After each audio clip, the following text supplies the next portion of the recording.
Welcome into another edition of Go Local Wisconsin as we continue on each month to bring you different stories of different organizations around our state that are doing good. And so I'm really excited to talk with Kalise Horst and also Pam Klein, who have created this wonderful organization called Steeping Wellness. And we'll bring them in now and welcome you both to the Go Local Wisconsin program. Thanks for being on today. Thanks for having us, Jason. We're excited to be here. Yes, thank you. I appreciate you making the time. I know you're both very busy, so this is we want to get the story of your organization out there. Because when I learned about the organization first off through Dane by Local, and then I learned more about what you do, I just my admiration continued to grow when I learned more and more about it. So first off, give us the overview about what is Steeping Wellness. So Steeping Wellness is, we are a consulting business that works mainly with schools, but we have been venturing out to businesses to help support their employees. Oftentimes with school districts, you think about teachers being the main employees. And while there are a ton of teachers in school district, obviously, there's a lot of support staff also. So our goal is really to come in, help support the people who are taking care of the students in a lot of different realms, helping them find ways for self-care, to take some rest, to restore themselves, because we know if they aren't taking care of themselves, then they're really no good for our students. There's actually research and data out there that suggests that if the people who are right in front of our students aren't okay themselves with their own well-being, that they're the role models and they cannot pass that on to the students. And in some cases, it can even be detrimental. So it is our mission to come in and help take care of the employees and learn how to do that on their own as well. How do you make that sustainable throughout your day and throughout your life so that they can continue to live happy, healthy lives and also continue to take care of those students that they care so deeply about and their own families at home as well, outside of those walls of the school. I think we're all learning that, aren't we, as we continue on our busy, hectic lives. You can push through some things, but eventually it will catch up to you, right? I mean, isn't that, and usually that ends in a crash. So what you're trying to avoid is people from meeting that crash and taking care of themselves, right? Yeah, for sure. When we first started, or when I first joined Kalise, we used to use the analogy of the oxygen mask on an airplane. But what I've learned is that's not necessarily the best analogy to use, because when someone's grabbing for that oxygen mask, it means that they're in a dire situation, right? Like something's wrong on the plane. And so really the goal of Steeping Wellness is to put educators in a place where they're better prepared to deal with some of those stressful situations that come up while they're working in a school district. So we really enjoy having the opportunity to give educators the tools that they need to better cope, better deal, and support one another as, especially in the last year and a half, work through some really trying and difficult times. I know you've expanded beyond, helping school systems and educators, but before we get into that, I really wanted to touch on the origin story of this. How did this all start? Because so many things that get created. I wonder, what was that spark? What was that thing that made you feel like this is something we have to do? Yeah, I'll kind of tell my story and then let Pam share hers. So mine is, I was a health and physical education teacher for over 11 years in 2 different school districts. And over time, it just, we had a kind of wellness coordinator position in the district, but it had different kind of goals than what I thought would be really beneficial. So I started just kind of brainstorming, putting down a ton of ideas. And eventually I had a couple pages worth. And I went to my future superintendent and the director of HR and said, hey, I have all these ideas. I don't know if you care or if you want me to begin to implement any of these or what your thoughts are, but I just wanted to share this with you. And they were like, we have no idea. And that you had these ideas and these are fantastic. And yes, how do we bring these in? Because it's really important. I had an incredibly supportive superintendent at that time who began bringing me in more and more. And slowly I shifted out of the classroom and into the wellness coordination work. I currently work part-time for that same school district, Middleton Cross Plains, and then also get to consult on the side. So it just seemed natural as I shifted out of the classroom and had a little bit more time, we'll pretend, that I bring it to other districts. And the reality of how Steeping Wellness started was other districts started coming to me and saying, can you help us in our district? So it just became a natural fit. And then just a little bit before that, Pam and I had met and we worked together on a board for Wisconsin health and physical educators in the state. And we kind of have our own little love story, fell in love with each other, and we work really well together. So I kept on asking Pam, hey, come in and help me, come in and join me. So that's kind of the origin on my side. Pam, do you want to share your kind of background? Yeah, so just like Kalise, I was actually in the classroom for over 2 decades teaching health and physical education. And during that time, I also found a lot of pleasure and joy in taking care of my colleagues. And I saw the direct benefit that that had just on our school climate and the morale of it. And so when Kalise and I realized that we both kind of shared a passion for just taking care of people, really, she was kind of working to improve wellness policies in school districts, which, we can and still do. But really, COVID kind of hit not too long after I joined her. But my passion was always providing opportunities for teachers to look out for their mental health, their physical health. And we really kind of together grew Steeping Wellness into that niche. And so with a little bit of persuasion, I was very fortunate. I was able to take a year sabbatical and join Kalise and kind of trying out Steeping Wellness, and it fit really well.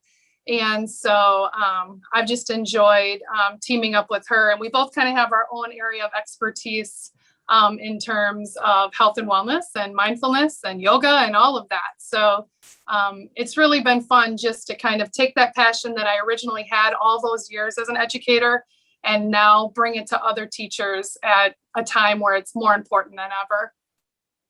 What have you found that's really working, that's really being helpful? Without giving too many, your trade secrets away here, we don't want to give your business model away, but tell us a little bit about some of the things that are really shown to be helpful for people. I think one of the things that's most important to Kalise and I is that we work with districts that believe in giving their educators permission to take care of themselves. It's just not enough for employers to say, hey, here's a weight room, go to the gym after school, or here's a fitness challenge, give it a shot. I mean, educators really need to know that they have the time and the permission to take advantage of some of the things that we offer them, whether it's some of the activities during professional development days, or like I said, monthly challenges that work to improve their physical, mental, emotional health. Listening to our Steepcast, I think that one of the benefits that I've seen, and one of the things that we, feel really strongly about, is that the districts have to walk the walk. They don't just bring us on board as kind of as a show. They really have to believe in what we're doing and give their teachers and their bus drivers and their aides and food service the time and opportunity to really enjoy some of the offerings that we bring them. Yeah, I think that's huge. Pam talked about the leadership has to be on board, because if they aren't, it really doesn't matter. We can tell people till we're blue in the face, hey, take time to take care of yourself. But it really feels ingenuine if we don't give them the time, whether that's on a professional development day. Hey, we're going to carve an hour of time in so that you can take care of yourself. That's huge for us. It's really important. And we're getting to the point where we won't work with districts who don't do that, because it's honestly there's not really a point to it. It's not going to be sustainable. And we don't want to have the opposite effect for teachers. We don't want to be another thing for them to stress about. We want to be there to help support them. And part of that is to help shift the systems in which we work in to help support them. So there's a lot of different opportunities that we offer, because we believe, just like we did in our classrooms, we want to give our students and the teachers and all of the employees a lot of opportunities to figure out what works best for them. Because I might not be a meditator. For me, it took a really long time to get into meditation. And there's a lot of people, especially people in a school building, who have a hard time with that, with sitting. So how can we find other activities that help support them? We give them options. and we let them figure out what's best for them in hopes that they can bring that into their lives for their entire life. And hopefully then it also starts, the cool thing is it starts to come into the students' lives as well. You know, as a teacher, there were things that I was really passionate about that I would talk about to my students. So they learned more about those things because I got to be me. That was a huge part of it too. And as people who work with students start to dive into some of these things more, they start to bring it to their students. So it becomes really naturally a fit where we're not just impacting the teachers in the classrooms right in front of the students, but we're really impacting the entire system. I just want to add too that as an educator for years, there were times where I felt like I wasn't listened to and people didn't hear me and I didn't matter, you know. And I think one of the things that we pride ourselves on is bringing opportunities to districts that are specific to the needs of those educators. Because while we're all kind of in the same boat, we're all very individual, and different districts, you know, have different needs. And so we want to make sure that we're listening through maybe data or feedback or educators reaching out to us. We want to bring them, provide them opportunities that are specific to their needs. So if we have a district that has high stress levels due to financial wellness, we're listening and we want to help them with that. Maybe bring in somebody that'll talk about paying down their student debt or what is a credit score. We may have a district that has suffered a number of losses, you know, and they're really struggling with their mental health. We're listening and we want to provide them with opportunity to heal and grieve and bring in, you know, some creative ways to help them go through that. So as teachers, I know that we've spent a lot of time really kind of feeling like other people sometimes are making decisions and not having to live in those classrooms and live with those decisions. So it feels really good that we've kind of been in their shoes and, you know, we're not just coming at them saying, oh, this is the best way to take care of yourself. We know, we understand what it's like to have a room full of 25, 30 kids or teach back to back to back. So I'm really excited that we can provide personal care for our educators as well. Yeah, I was just going to say in looking at your website, it's all over the website about how you customize the approach. And I think that's so critical, right? Because we are all different and there are so many different approaches. So that ability to adapt, which most likely for you comes from listening, right? I mean, isn't that what you're trying to do, is gain information from the people you're trying to assist? And you have to listen first, right? Yeah, and that's been something that has been just unique about this past year, because usually we would be in the schools, we would be in there giving presentations and meeting and connecting and having these sidebar conversations. And that's a little bit harder to do when you are doing it all virtually. But what we found is that we've had several people reach out to us through email and we can have conversations and continue to support people. It just looks a little bit different. But that's really what we're used to in having the background of education, is everything is different. So how do we shift to make it work? You know, I can think of class sizes, and I'm sure you can, Pam, too, where I would have a small class 1 hour and the next hour I would have double that number. But what you can accomplish in the dynamics in the classroom between those class sizes are completely different. So you really bob and weave. And I think that's something that's been really beneficial about our backgrounds that we can bring into the business, is how do we just continue to be creative and help continue to reach as many people as we can in a really impactful way. So as we talk about how important the work is in schools, I know you've expanded beyond that too with Steeping Wellness. So tell us a little bit about why that was important, how you found that avenue as well with the business. Our mission the last 2 years has been to take care of the people that we care most about, which is educators. However, we do have kind of a what if and a goal to really bring our services to other groups of caretakers. And so if you think about it, there are individuals that work in assisted living facilities. There are individuals that work at dental offices, in clinics and hospitals and treatment facilities. They're just like educators. They have a passion for helping and healing people and supporting people. And so our goal really is to bring what we're doing to them, because I think sometimes they're a part of the population in terms of employment that feels a little forgotten. and taken advantage of. And so last year before COVID hit, Kalise had a connection with a hospital in the middle of the state. And one of the things that we can do is we can either completely flip a lounge and kind of do a makeover to make it a space where people really can kind of go and wind down and feel calm for a little bit. Or we can bring what we call a steeping studio, which is a temporary 1 or 2 day lounge where people can go in and just kind of relax and enjoy some of the offerings, whether it's essential oils or coloring or some yoga or stretching. But we definitely see that there's a need out there for caretakers and those in support positions to also receive the services that we offer. I think in big businesses, they may have the financial ability to hire a full-time wellness coordinator. But some of these smaller companies, which we really love the idea of working with, they might not have the ability to hire somebody on full time, but maybe they have a little pocket or pool of money where they could bring us in to take care of some of their, nurses or CNAs or hygienists or whatever else. So we're definitely interested in expanding and bringing our services to others that support. And where do you operate then? So, we talked about school districts. We're talking about potentially assisting other businesses and organizations. How far will you go to reach out to area people? Bahamas would be great. We would really be interested in working there. Right now we are within Dane County and surrounding counties for the most part. However, we are down in Darlington, so we do go further.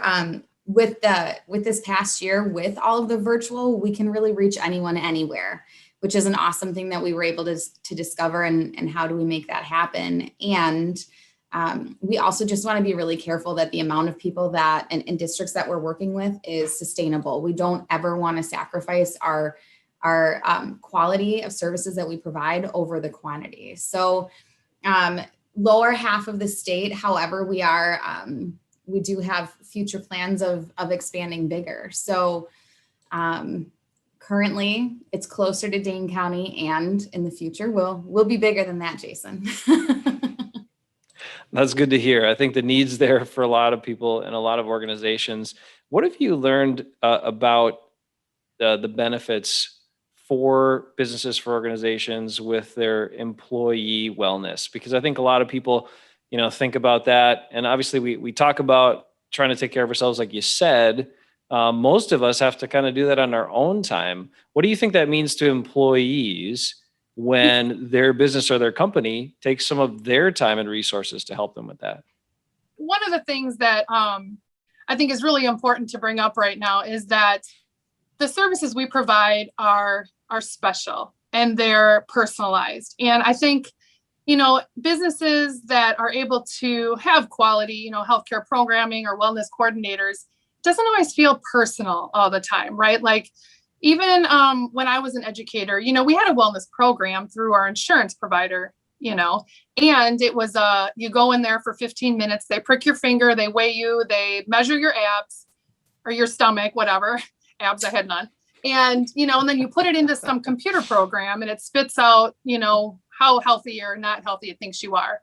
That didn't always feel good, and it didn't feel personal. And I personally don't think that it works. You really need to make a connection. And so what I'm learning is that businesses, they need to take this approach of a more personalized service that they're offering their employees, whether it's educators or others. Of course, we're all grateful for the healthcare that we have if you have that as an insurance benefit. And I also think you need a little supplemental plan like what we offer at Steeping Wellness, because we're just going to take it a step further and really make sure that we're catering to the needs of the people that we're providing for.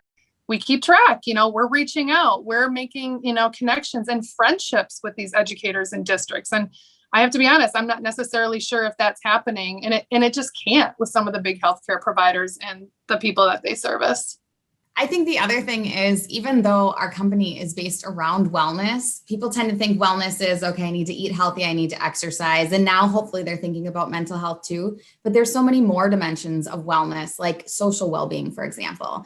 So we just, what was it, 2 weeks ago, Pam, we had a Care for You Day with the Monroe School District. And we brought in and did a trivia opportunity, like a team trivia opportunity. So there's so much more than just the basics that you think of. And when you have an employer who is providing these opportunities for you to sit back and take a breath and actually socialize with your coworkers and laugh, that really strengthens your connections and ultimately makes you a more productive employee, a happier employee.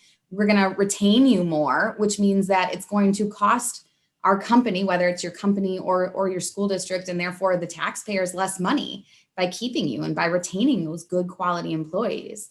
So I think by having a service, by having us come in and really take care of all of those realms, you feel better about going to work. You know, hey, my work is hard, but my employer knows that it's hard. And as a result, they're there to support me too.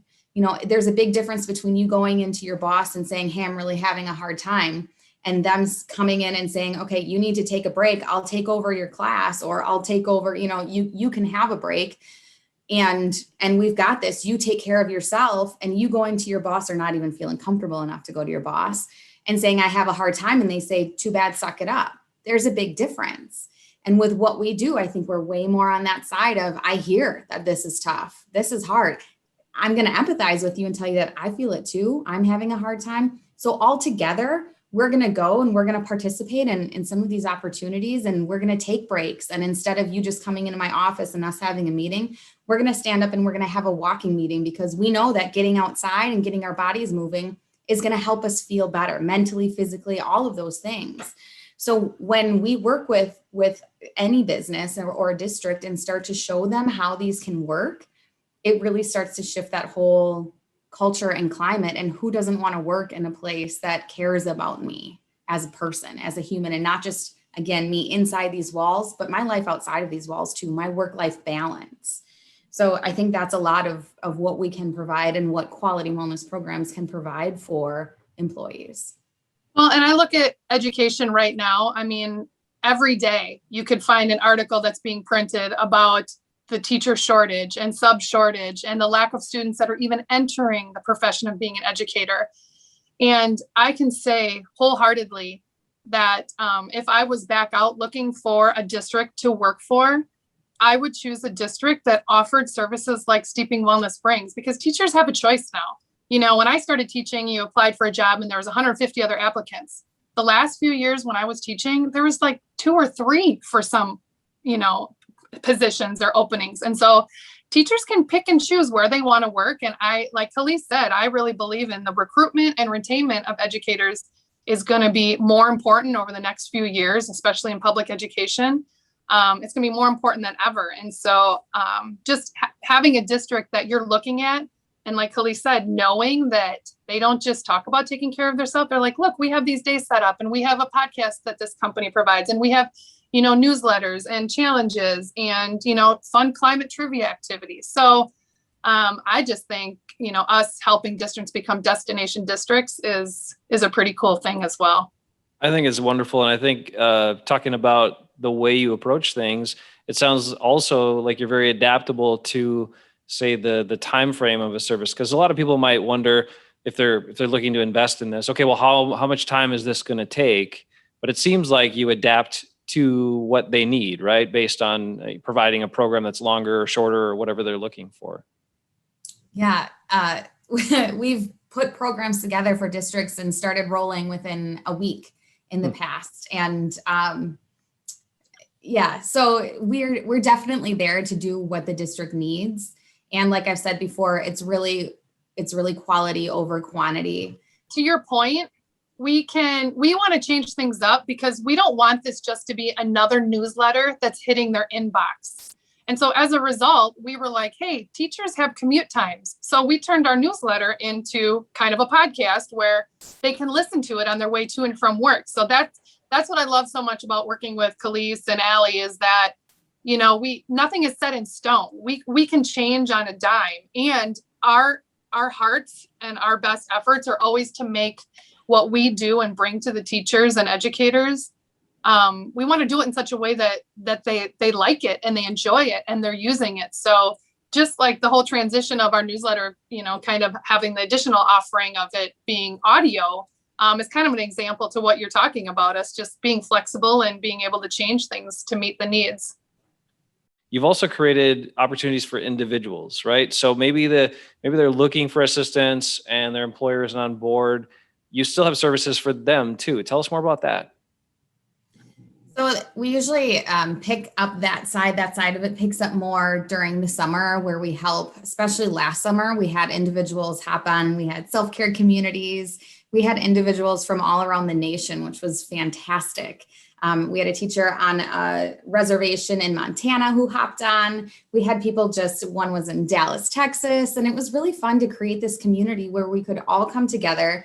We were experiencing similar things going on, similar problems, but also could empathize with each other. And a lot of these people actually, they were single. So they felt really lonely. So we were able to give them a community to go, to learn, to practice meditation and journaling and self-care practices together, and then give them some, not necessarily homework, but hey, go and try these things, come back and let's talk about it. So we were able to check in with them and help grow their self-practice, their self-care practices, so that they could take that into the school year with them as well. So those are all different things that if your school district isn't there to support you, we also have these memberships for people to join so that they can take care of themselves as well. And I think one of the biggest kind of pieces of this that has gone throughout the school year is we've been able to work with WEAC, the teacher union in Wisconsin, and provide opportunities for them. So very similarly, each month we all get together, we get to connect with educators from across the state and help support them. So even if your district isn't on board with bringing us on, there's still ways that we can help support you, whether it's through WEAC or through these memberships. And we did it, right? Like with our WEAC programming, we had planned for retreats, actually in-person retreats. And of course that wasn't, we weren't able to do that, but just kind of like in Steeping Wellness fashion, we were like, okay, we can't do it in person, and we're still going to bring these educators that are WEAC members a really great, meaningful retreat. And so we did it virtually, and we brought in speakers, and everybody received care packages from us ahead of time. And so, like you said, if they're not able to receive services within their school district, then maybe they're a union member and a WEAC member, and they can take advantage that way. All right. One last thing that I know we all need help with, right? Because this is all great, and to get people on the path is excellent. But how is that sustained? What's your process for that to make sure that once you get them there, they can keep it up? I mean, in addition to the programs that we put together, we are also very active on social media, and that really hits the spot with some people. They enjoy that. And so, we have Monday motivations and Steeping weekend posts and Steeping Sunday, where it's kind of an article each week or a blog each week that they can, in addition to what we're doing, they can sustain and add other little ways that they can bring self-care into their lives. They may follow us on Instagram. And so if they're not participating, or they are and they need a little extra, we work really hard to have a good social media presence through Steeping Wellness on Instagram and Facebook. And I think, like I said, that hits the need for some people as well, as an additional way to kind of have some accountability in terms of taking care of themselves. Yeah, I think along with that, a lot of what we talk about and what we teach, whether it's a Care for You Day or our weekly steeps that we provide to our clients, are small things. We can't go and change and make sustainable changes by doing one big thing. It has to be a lot of small changes. So one of my favorite self-care tips is, we call it circle of control, where we get ourselves worked up about a lot of things. And some of those things are really valid. And we always get to feel our feelings and should lean into those. And there's a point where we lean in, notice what's going on, and then stop and think, is there something I can do about it? And if I can, then yes, let's do it. And if I can't, then I need to let it go. I have time to feel those feelings, and then I need to let it go because I can't do anything to change it. And carrying that around with me, that baggage, isn't good for me. So it's small kind of tips like that we're able to incorporate. And like I say, it's not about huge changes. It's about how do I, when I feel myself get overwhelmed and I feel the anxiety coming on, take a step back, feel my feet on the ground, take a nice deep breath, and notice that my heart rate is coming down and that my breathing is slowing. And it's all of those little tips that really make a difference in how you have a balanced life. It's not about one thing. It's about all of these small things. And when we hear our followers, and we call them our steepers, our clients, talking about these things, and we'll hear them say to each other, hey, circle of control, or don't should on yourself, or all of these things that we tell them often, it really is impactful. You know, one of the surveys that we sent out, we always send out a survey to all of our clients at the end of the year. And one thing that came back a couple of times this year was, we asked them, where did you get the most support from us? And a couple of times we heard from conversations with my coworkers after listening to the podcast, or after being in a session with you, or after watching a weekly steep. So often it's not even necessarily what we do, but it's the ripple effect that happens after we do our work that can be so impactful. So there's a lot of ways. And I think we work really hard to be real and to build trust with the educators that we work with. Just a story to share, you know, we had an educator toward the end of this school year, and we met in one of our academies, and she showed up that night because she wanted to hear from us and get our support in terms of having her kids go to daycare during the summer. And she was feeling a tremendous amount of guilt for this. And, you know, it's not Kalise and my job to tell people what to do. However, we really enjoy having the ability, or I'm honored that she trusts, you know, the two of us to kind of give our 2 cents. And, you know, we let this educator know that she deserves a couple days during the week, even if it's summer, for herself, and to do some self-care or some professional development improvement, or whatever it is. And so I think that's been pretty great, just to see the trust and the friendships grow between us and the people that we service. It's not just us blasting out tips and blasting out information. It's meaningful conversations, and they're returning back, asking us for help and advice. And we're so grateful to be in a position to help them. One other fun thing I see that you do is you've created little reminders for people that they can have access to in your shop. So give us a little bit about that. I'm going to pull it up on the screen to show people too, but talk a little bit about why you want to take that step and make those things available for folks. You know, it's so interesting. We, with our clients, every once in a while, we'll send out like little cards with reminders or sweet little sayings. And we find that these can be really supportive for people. Like I have the breathe in, breathe out, and smile on my computer, on my laptop in front of me. And it's just the reminder of, hey, don't forget to breathe. Don't forget to smile. Life is hard, but it's good. So let's keep rocking. One of the stickers too that we came up with this year is, Pam, help me out.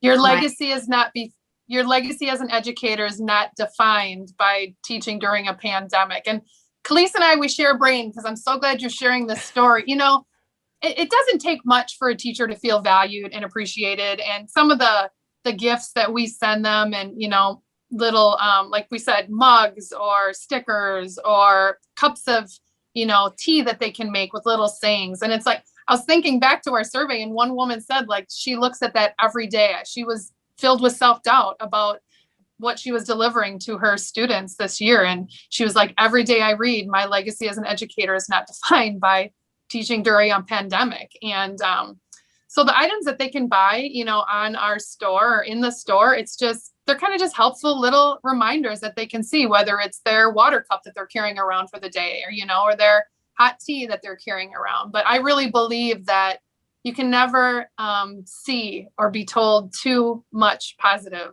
And so it's just kind of another way that we can infiltrate the districts with our message and remind them to relax, restore, and repeat.